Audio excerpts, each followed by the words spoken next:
संपन्न कर दिया और आगे भी ये अपना कार्य जो है वो प्रॉपर वे में करेगा, ठीक है? अब इससे इसकी श्योरिटी मिल गई है यहाँ पे। तो याद रखेंगे कि L1 के द्वारा आदित्य L1 के द्वारा L1 लैग्रेंजियन पॉइंट को जो है उसका एक चक्कर 178 दिनों में पूरा करा गया है। इम्पोर्टेंट है, बन सकती है क्वेश्चन यहाँ पे। फिर देखेंगे सहजायामयापल्ली अमेरिका में ITF प्रो टेनिस है कि ये जो सहजायामपल्ली है इनका संबंध किस खेल से है, क्योंकि अब ये डायरेक्ट तो कुछ पूछते नहीं है, सारा कुछ घुमा कर पूछते हैं आपसे। तो याद रखेंगे कि ये जो है वो टेनिस प्लेयर है और इन्होंने अभी हाल में जो है वो अमेरिका में ITF प्रो टेनिस खिताब जो है इन्होंने जीता है और ऐसा करने वाली ये तीसरी भारतीय बनी हुई है। फिर देखेंगे नई दिल्ली में जो है 15वें राष्ट्रीय खिलौना मेला का आयोजन किया जाएगा जो 6 जुलाई से शुरू होगी और 4 दिवसीय ये होगी। इसके आयोजन में फिर देखेंगे जो इसका मतलब निकल कर आएगा निचोड़, फिर उसको आगे देख लेंगे जब ये समाप्त होगा। तो याद रखेंगे अगर यहाँ से पूछेगा भी क्वेश्चन तो आपसे यही पूछेगा कि 15वें अंतरराष्ट्रीय खिलौना मेला का आयोजन कहाँ पे किया गया है, ठीक है? तो वो नई दिल्ली में किया जा रहा है। स्थानीय मुद्रा रुपए और क्यात व्यापार निपटान प्रणाली के तहत भारत और म्यांमार जो है वो पहली बार पहली किस्त के तहत भारत के द्वारा जो है वो 1 करोड़ रुपए का दाल का निर्यात किया गया है।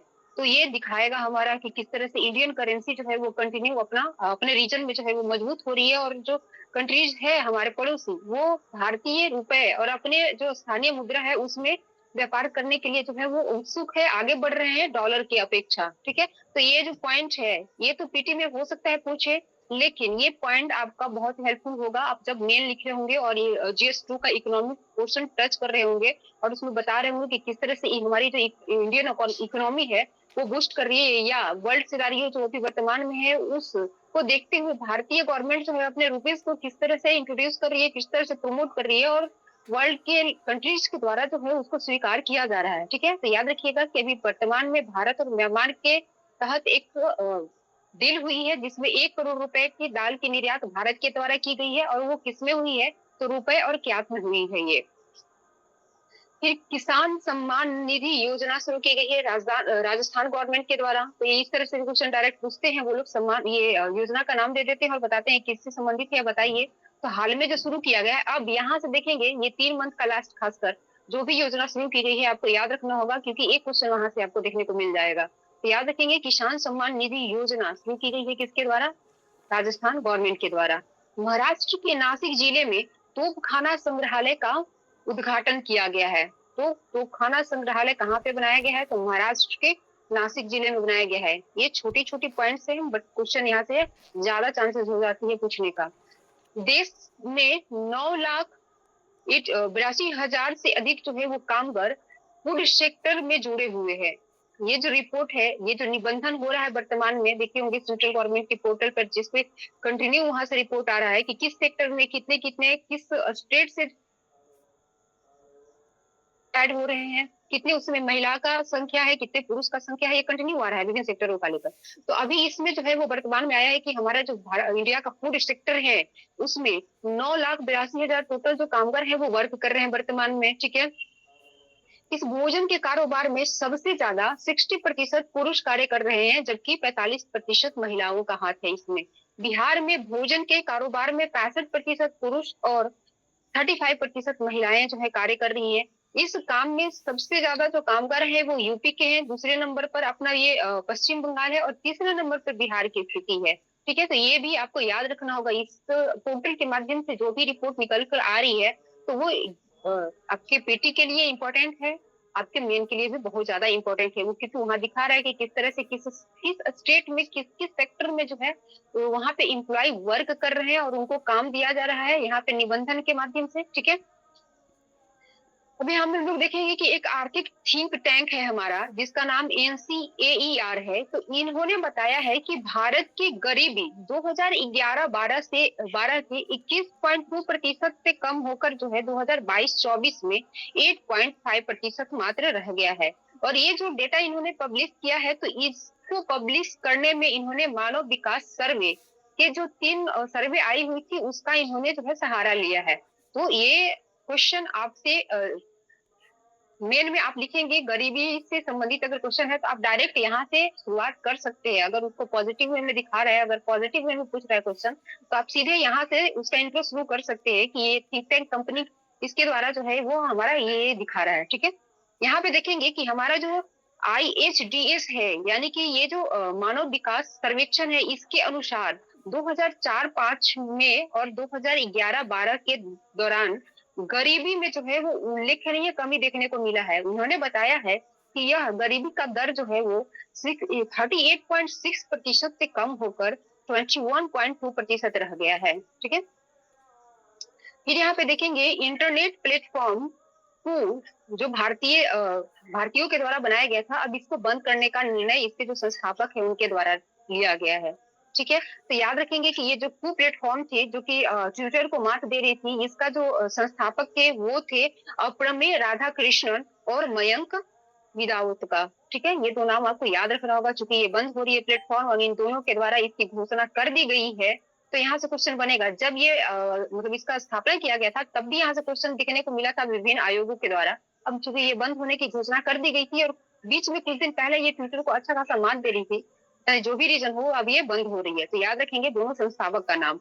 फिर देखेंगे न्यायमूर्ति विद्युत रंजन सारंगी, इनको झारखंड हाईकोर्ट का मुख्य न्यायाधीश बनाया गया है। वर्तमान में ये जो है वो उड़ीसा हाईकोर्ट के जो न्यायाधीश के रूप में कार्य कर रहे हैं, ठीक है। हार्दिक पांड्या अपने ICC T20 ऑलराउंडर रैंकिंग में 2 स्थानों के सुधार के साथ शीर्ष स्थान पर पहुंच गए हैं। ये जो पर्सन है वो T20 में नंबर 1 ऑलराउंडर बनने वाले पहले भारतीय बन गए हैं। चूंकि ये पहले भारतीय हैं, भारतीय ऑलराउंडर हैं जो T20 वर्ल्ड रैंकिंग में पहले स्थान इन्होंने ग्रहण किया है, ठीक है। तो बहुत इंपॉर्टेंट हो जा रहा है ये 17th के लिए भी, ठीक है। ये जो पर्सन है पांड्या, ये श्रीलंका के वानिंदा हंसरंगा के साथ ये जो अपना शीर्ष रैंकिंग है वो शेयर कर रहे हैं। तो आपको हार्दिक पांड्या के साथ साथ आपको श्रीलंका के जो पर्सन है वानिंदु हंसरंगा, आपको इनका भी नाम याद रखना होगा, क्योंकि दोनों को संयुक्त रूप से जो है वो नंबर 1 रैंकिंग पे रखा गया है। पांड्या जो है वो फाइनल जो हमारा मैच हुआ था जिसमें वो इंडिया जीती है, तो उसमें इन्होंने 20 रन देकर 3 विकेट झटका था, जिसके वजह से इनकी रैंकिंग में सुधार होते हुए ये प्रथम स्थान को जो है वो ग्रहण किए हैं। इस टूर्नामेंट की वजह से हमारे जो जसप्रीत बुमराह हैं, इनकी गेंदबाजी रैंकिंग में भी अच्छा खासा सुधार हुआ है। ये इनकी जो रैंकिंग है 12 स्थानों की सुधार हुई है, जिसके बाद ये अभी वर्तमान में ये 12वें स्थान पे पहुंचे हैं। यानी कि 12 स्थानों का सुधार के साथ भी ये वर्तमान में 12वें स्थान पर हैं, क्योंकि बहुत बड़ा सुधार हुआ है रैंकिंग में। और T20 वर्ल्ड कप इंडिया जीत चुकी है और ये रैंकिंग आई हुई है जिसमें दोनों पर्सन का जिक्र है, दोनों पर्सन की रैंकिंग बताई गई है। तो इसको याद रखेंगे, हो सकता है इनसे भी क्वेश्चन बन जाए जो जसप्रीत बुमराह है। आपको हार्दिक पांड्या को तो याद रखना ही रखना है, जसप्रीत बुमराह को भी याद रखेंगे आप लोग। अभी देखेंगे हमारा जो DRDO है, DRDO की देहरादून स्थित प्रयोगशाला इंस्ट्रूमेंट रिसर्च एंड डेवलपमेंट इंस्टेब्लिशमेंट, इसके द्वारा जो है वो मौसम विभाग के लिए एक लिडार तकनीक का विकास किया गया है। लिडार जो तकनीक है, इसके माध्यम से लेजर के जरिए बादलों और धूल कणों का आकलन किया जाएगा और इससे मौसम सहित मौसम का जो पूर्वानुमान है वो सही सही लगाया जाएगा। तो ये भी इम्पोर्टेंट हो जा रहा है, इसको भी आपको याद रखना होगा। अभी तक हम लोग जो है वो विभिन्न उपग्रहों के माध्यम से मौसम का अनुमान लगा रहे थे। पहला बार ये हमारे इंडिया में जो है वो लिडार तकनीक का विकास किया गया है, वो भी DRDO के माध्यम से। स्मार्ट सिटी मिशन को जो है वो मार्च 2025 तक बढ़ाया जा चुका है। याद रखेंगे, बन सकती है क्वेश्चन। इसके तहत वर्तमान में जो है वो 100 शहरों के द्वारा लगभग 1.6 लाख करोड़ रुपए की लागत से 8,000 से अधिक बहुक्षेत्रीय परियोजनाएं जो है वो विकसित की जा रही है। ये भी याद रख लेंगे, अच्छा रहेगा। आंध्र प्रदेश के CM जो है चंद्रबाबू नायडू, इन्होंने NTR भरोसा पेंशन योजना की शुरुआत की गई है। आज के न्यूज में 2 योजना का नाम है, दोनों काफी इंपॉर्टेंट है, दोनों का याद रखिएगा, क्योंकि दोनों की जगह पे भाजपा की गवर्नमेंट है, एक जगह भाजपा की पूरी तरह से है और एक NDA गठबंधन की है, ठीक है। तो याद रखेंगे ये दोनों। फिर देखेंगे शाहरुख खान जो है अपने, इनको जो शाहरुख खान है इनको लोकार्नो फिल्म फेस्टिवल के 77th जो एडिशन है इसमें करियर अचीवमेंट सम्मान से सम्मानित किया गया है। तो ये नाम भी आज के डेट में इंपॉर्टेंट है। इस तरह के कोई भी इंटरनेशनल प्लेटफॉर्म पे किसी भी हमारे इंडियन को कोई भी मतलब अवार्ड दिया जाता है तो वो डायरेक्ट क्वेश्चन दिख जाता है वहां से। तो याद रखेंगे लोकार्नो फिल्म फेस्टिवल के 77th एडिशन में करियर अचीवमेंट सम्मान किनको दिया गया है, तो ये अपने शाहरुख खान है उनको दिया गया है। फिर देखेंगे लॉस एंजलिस में इंडियन फिल्म फेस्टिवल में गर्ल्स विल बी गर्ल्स को जो है वो ग्रैंड जूरी अवार्ड से सम्मानित किया गया है। ये भी इंपॉर्टेंट नाम है अपना। फिर एयर इंडिया के द्वारा दक्षिण एशिया का सबसे बड़ा फ्लाइंग स्कूल की जो स्थापना की जा रही है वो अमरावती में की जाएगी। ये डिसाइड किया गया है, अभी वर्क इसको प्रोग्रेस नहीं है, तो मे भी यहाँ से क्वेश्चन नहीं बन सकता है, लेकिन याद रखेंगे अच्छा ही रहेगा। अभी देखेंगे कि जापान के पीएम है जो अभी फुमियो किशिदा, इन्होंने 10,000, 5,000 और 1,000 येन के जो है वो वहाँ पे नए नोट जारी किए हैं। खासियत यहाँ है इस नोट का ये है कि ये नोट 3D हेलोग्राम प्रौद्योगिकी का इस्तेमाल करके बनाया गया है। ठीक है, याद रखेंगे। जापान काफी दिनों के बाद यानी 2019 से इस प्रोजेक्ट पे काम कर रही थी और 2024 में इसको लेकर आई है, और ऐसा करने वाली शायद वो वर्ल्ड की प्रथम कंट्री भी है। तो इसको याद रखना होगा, बन सकती है क्वेश्चन, क्योंकि सारे पेपर्स के ये हाइलाइट्स में दिख रही थी न्यूज। फिर देखेंगे हम लोग जेनी करियगन, इनको कनाडा की पहली महिला सेना प्रमुख बनाया गया है। ये नाम भी इंटरनेशनल मतलब ये अंतरराष्ट्रीय करंट अफेयर में काफी इंपॉर्टेंट हो जा रहा है। कनाडा की पहली सेना प्रमुख बनी है ये, ठीक है, जिनका नाम जेनी करियगन है, याद रखेंगे। फिर देखेंगे 3 जुलाई को जो है वो अंतरराष्ट्रीय प्लास्टिक बैग फ्री दिवस मनाया गया है, क्योंकि इस साल का कोई थीम डिसाइडेड नहीं किया गया है, कोई प्रॉपर थीम वहां पे नहीं थे। ठीक है, तो आपको केवल ये याद रखना होगा कि 3 जुलाई को जो है वो अंतरराष्ट्रीय प्लास्टिक बैग फ्री दिवस के रूप में जो है वो मनाया जाता है, और ये जो दिवस है 2009 से मनाया जा रहा है, ये भी याद रखेंगे। फिर देखेंगे ऑस्ट्रेलिया में विदेशी छात्रों के लिए जो है वो विद्यार्थी वीजा शुल्क $710 से बढ़ाकर $1,600 कर दिया गया है। बहुत इंपॉर्टेंट नहीं है, न्यूज में है तो आपको देखना जरूरी है ये। फिर देखेंगे बिहार में, ये रिपोर्ट बहुत इंपॉर्टेंट है। यह बताया जा रहा है कि मनरेगा के तहत जो सेंट्रल गवर्नमेंट की स्कीम है, जिसके तहत गरीबी भुखमरी को कम करने का प्रयास किया जा रहा है, और कई बार दिखाया जाता है कि ये स्कीम के माध्यम से गरीबी हमारी कम हो रही है, बहुआयामी गरीबी कम हो रही है। यहाँ पे एक रिपोर्ट आया है कि बिहार में मनरेगा के तहत बीते 3 वर्षों में 1% परिवार को जो है 100 दिनों तक रोजगार नहीं मिल पाया है। सोचिए कितनी बुरी स्थिति में ये स्कीम कार्य कर रही है। यहाँ पे 2021-22 में कुल संख्या मतलब जितने भी लिस्टेड है यहाँ पे परिवार इस योजना के तहत जिनको की 100 डे का रोजगार मिलना चाहिए था, उनमें से केवल 0.46% को जो है वो 21-22 में 100 दिनों तक रोजगार मिला है। 2022-23 में इस तरह के परिवारों की जो संख्या है मात्र 0.79% है, तथा 2023-24 में इन परिवारों की जो संख्या है मात्र 0.69% है। यानी पिछले 3 वर्षों में टोटल जो लिस्टेड परिवार है उसके 1% से भी कम लोगों को जो है वो इस योजना के तहत 100 डे का रोजगार दिया जा रहा है। ठीक है, इस स्थिति को देखते हुए हमारी जो बिहार गवर्नमेंट है उन्होंने एक डिसीजन लिए है। अब यहाँ की जो राज्य गवर्नमेंट है वो बिहार में बिहार बेरोजगारी भत्ता नियमावली 2024 पारित किया है। इसके तहत मनरेगा में जो लिस्टेड होंगे पर्सन जो अपने काम मांग रहे होंगे, अगर उनको वो रजिस्ट्रेशन के 15 से 30 दिनों के अंदर उनको काम प्रोवाइड नहीं कराया जाता है, तो बिहार गवर्नमेंट उनको जो है वो अगले 100 दिनों के लिए बेरोजगारी भत्ता देगी। बहुत ही इंपॉर्टेंट हो जा रहा है ये आपका। मनरेगा के तहत कितने कितने लोगों को कार्य मिल रहा है ये भी, और साथ में इसका मतलब इसकी कमियों को देखते हुए बिहार गवर्नमेंट के द्वारा कौन सी यहाँ पे जो नियमावली है वो पेश की गई है इनको, ताकि इनको मुआवजा मिलता रहे, वो भी आपको नाम याद रखना होगा। ठीक है, उसके अंदर जो नियमावली पेश की गई है उसके अंतर्गत एक वहां पे काफी इंपॉर्टेंट पॉइंट निकल कर आता है। बताया जा रहा है कि पहले महीने में निर्धारित मजदूरी का 1/4 जो है वो श्रमिकों को दिया जाएगा। अगर फिर भी उनको कार्य नहीं मिलता है तब अगले महीने में उन मजदूरों को जो है वो उनकी मजदूरी का आधा हिस्सा दिया जाएगा। ठीक है, 100 दिनों में पहला जो महीना होगा उसमें उनकी टोटल जो भी सैलरी मिलनी चाहिए थी उसका 1/4 दिया जाएगा, और अगले मंथ में उनको जो है कितना दिया जाएगा, तो टोटल मजदूरी का आधा दिया जाएगा। ये याद रखेंगे, पूछ सकता है क्वेश्चन।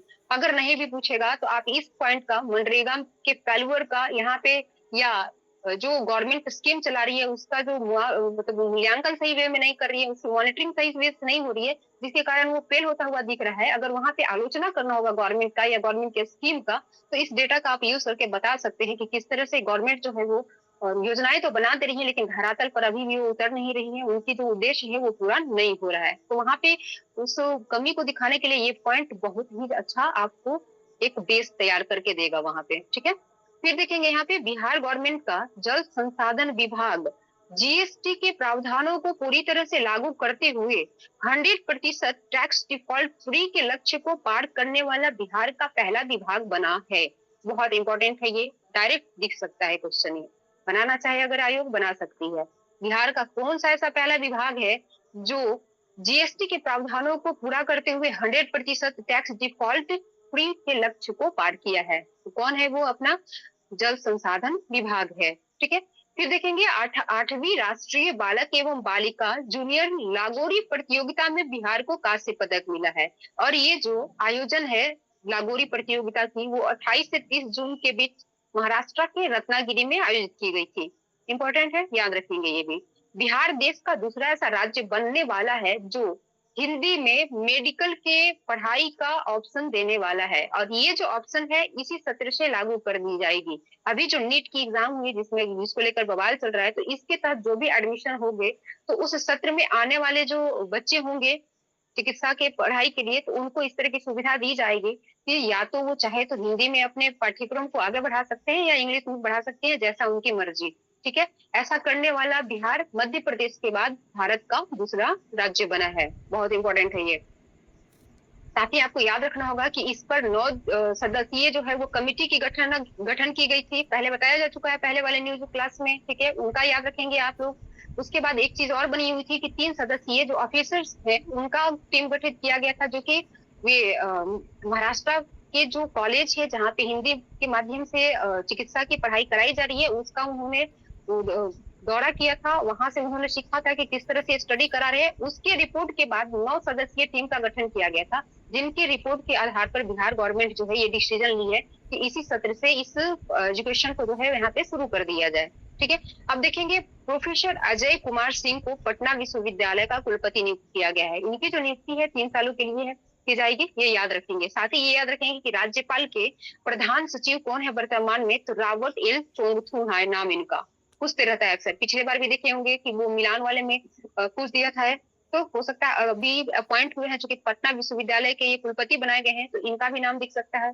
आपके जो ये राज्यपाल के जो प्रधान सचिव है, इनका नाम तो पहले भी पूछा जा चुका है, लेकिन हो सकता है आगे भी देखने को मिल जाए, तो दोनों नाम याद रखेंगे। एक और इम्पोर्टेंट न्यूज निकल कर आ रही है बिहार से कि पटना से जुड़ी 2 महत्वपूर्ण सड़कों को मिशन 100 डेज में शामिल किया गया है।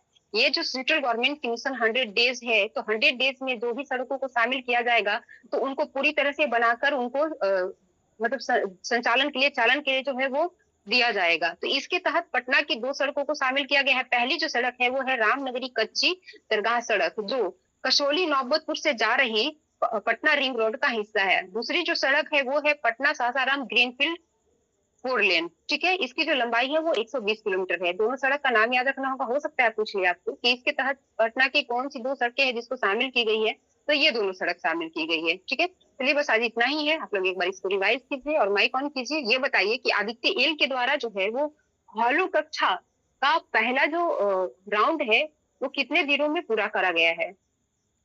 178। Very good.